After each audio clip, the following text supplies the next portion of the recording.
آپ نے احرام باندھا، آپ گھر سے بھی احرام باندھ سکتے ہیں، آپ ایئرپورٹ پہ بھی احرام باندھ سکتے ہیں، آپ جہاز میں بھی وہاں احرام باندھ سکتے ہیں، لیکن بہت اچھا ہے کہ آپ گھر سے یا ایئرپورٹ سے احرام باندھے۔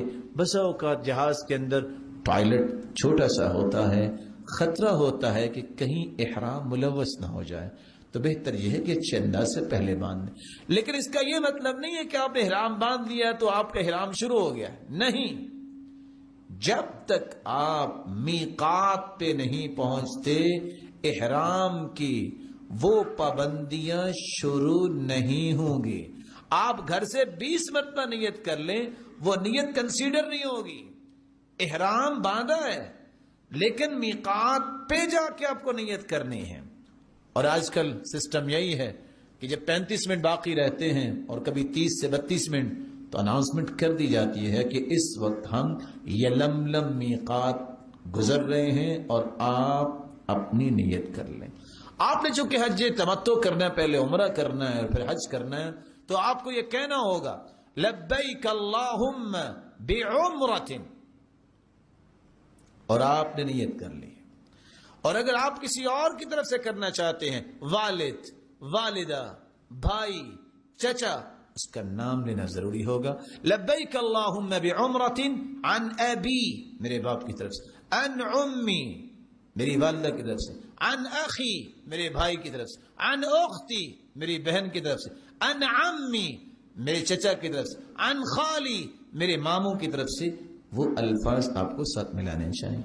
آپ نے جب وہاں نیت کر لی ہے اس میقات سے، تو پھر آپ کو تلبیہ پڑھنا ہے۔ رسول اللہ صلی اللہ علیہ وسلم نے صحابہ کو سکھایا، لبیک اللہم لبیک، لبیک لا شریک لک لبیک، ان الحمد والنعمت لک والملک لا شریک لک لبیک۔ اور آپ صلی اللہ علیہ وسلم کا فرمان بھی ہے، افضل الحج العج والسج، بہترین حج وہ ہے جس میں بلند آواز سے تلبیہ پڑھا جائے اور جس میں قربانی دی جائے۔ آپ مکہ پہنچے ہیں، بہت سارے جذباتی لوگ کیا کرتے ہیں، نہیں سامان کا پتہ، نہیں پاسپورٹ ٹکٹس کا پتہ، میں نے پہلے عمرہ اور حج کرنا ہے، تھکاوٹ سے چور۔ پھر نتیجہ کیا ہوتا ہے، اس طرح وہ چکر کاٹ رہا ہوتا ہے کہ کسی مصیبت میں پھنسا ہے، کب اس کی جان چھوٹے۔ غلط ہے۔ رسول اللہ صلی اللہ علیہ وسلم مکہ جب جاتے تو مکہ داخل ہونے سے پہلے غسل کرتے ہیں۔ عبداللہ ابن عمر بھی ایسا ہی کرتے ہیں۔ آپ جائیں، اپنے ہوٹل پہنچے، سامان کو آپ رکھیں، آپ اپنے تمام متعلقات کو دیکھیں، ریلیکس ہوں، اس قابل ہوں کہ آپ دل کی خوشی سے یہ سارے ارکان پورے کریں گے۔ یہ بات بڑی مہم ہے۔ جب وہاں بھاگتے ہوئے نظر آتے ہیں نا ہمیں کہ 7 چکر، کہتے ہیں کتنے ہو گئے، وہ بس یار 2 رہ گئے، یہ کیا کرنے گیا ہے؟ آپ کے چکر بڑے ہونے چاہیے کہ دعائیں کریں۔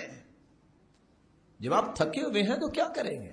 آپ سو جائیں، آرام کریں، غسل کرنا چاہتے ہیں غسل کریں، کھانے کی بھوک لگی ہے کچھ لے لیں، وہاں گرے ہوں گے کیا فائدہ؟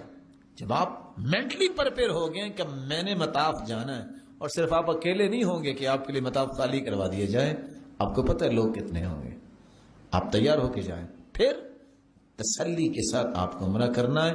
آپ جب بیت اللہ میں داخل ہونا چاہتے ہیں، اعوذ باللہ العظیم وبوجهہ الکریم وسلطانہ القدیم من الشیطان الرجیم، بسم اللہ والصلاة والسلام على رسول اللہ، اللہم اغفر لی ذنبی وافتح لی ابواب رحمتک۔ آپ پہلا قدم دایاں رکھیں، بیت اللہ میں داخل ہوں، آپ کی جب نظر پڑے تو وہاں ایک پاکستانی حدیث آ جاتی ہے، لوگ کہتے ہیں پہلی نظر پہ جو دعا کی جا قبول ہوتی ہے، کہاں لکھا ہے؟ پتہ نہیں کہاں لکھا ہے۔ نہیں کرنا یہ چاہیے، اگر آپ کی نظر بیت اللہ پہ پڑی ہے تو آپ یہ دعا کر سکتے ہیں، لیکن اس میں اس بات کا کوئی تذکرہ نہیں ہے کہ پہلی نظر پہ دعا کی گئی قبول ہوتی۔ اللہم زد هذا البیت تعظیما وتشریفا وتکریما ومہابتا وبرا، اے اللہ اس گھر کو، اس کی عظمت کو اور زیادہ کر دے، اس کی عزت کو اور زیادہ بڑھا دے، اس کی نیکی کو اور بڑھا دے، اس کی ہیبت کو اور بڑھا دے، اس کے شرف کو اور بڑھا دے. یہ دعا کریں.